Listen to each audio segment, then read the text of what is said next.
Hello everybody, Fiona Paltridge here today. I've got a little product video for you.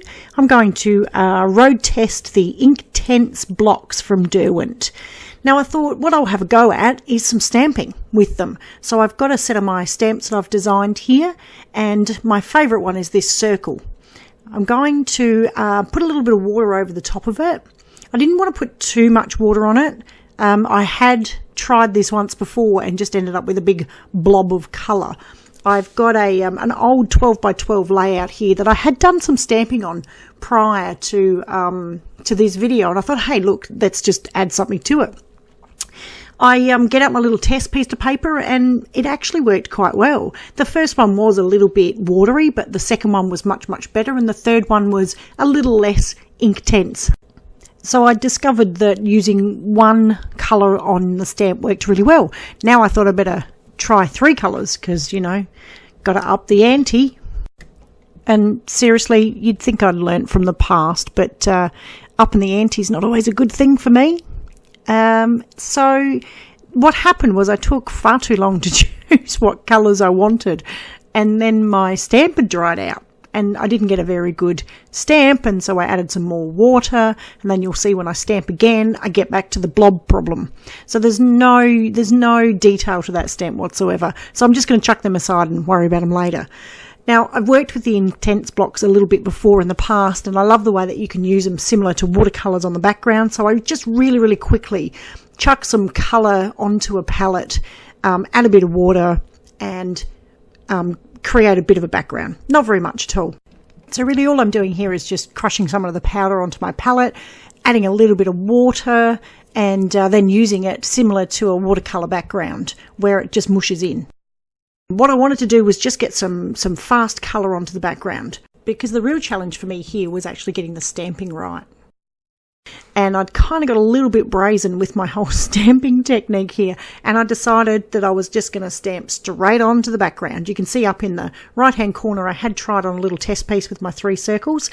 Lo and behold, it actually worked. I was really impressed, but I still wasn't adding enough colour to the background quick enough for me. I mean, I'm just so impatient. I could have stamped all day really, but in all reality I just went blob. Seriously, this is what I did. There you go, instant colour.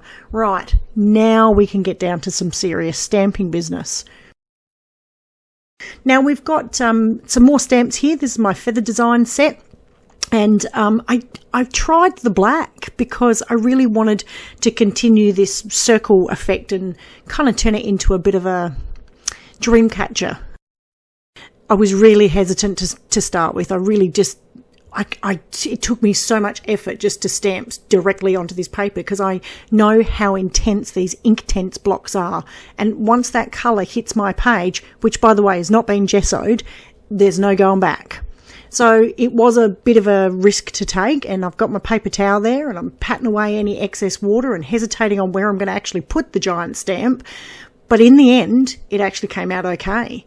So I did a few of these little stamps, and I also did a couple on some test pieces. I got to a point where here I was getting really good at working out whether it was going to work or not. So you can see this one on a little test page, way too dark. I could start to see the build-up of water on the stamp, and once I put the Inktense block on it, I could see whether I was going to get that detailed design or not. So I was getting, you know, much better at trialling it. See, look at that one. If only I had stamped that on my actual layout. Doesn't matter, I cut it out later and stick it on as an embellishment. So yeah, as I went along, I got better and better at it. So I got more and more confident to add some of these black feather stamps throughout the whole layout. So I've got 2 more to add here.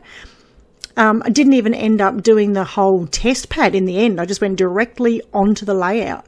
And because all of my stamps, I hand draw all of my stamps, so I figured I could go in here afterwards with my black pen and redraw over the top of them if I really had to, which is what I ended up doing because I found that the detail was lost. Just a little bit, but, you know, not as good as what it would be if you'd used an ink pad. But that's the whole idea. So I kept stamping. Here's some numbers that I'd designed. I loved this colour. It's number 0700.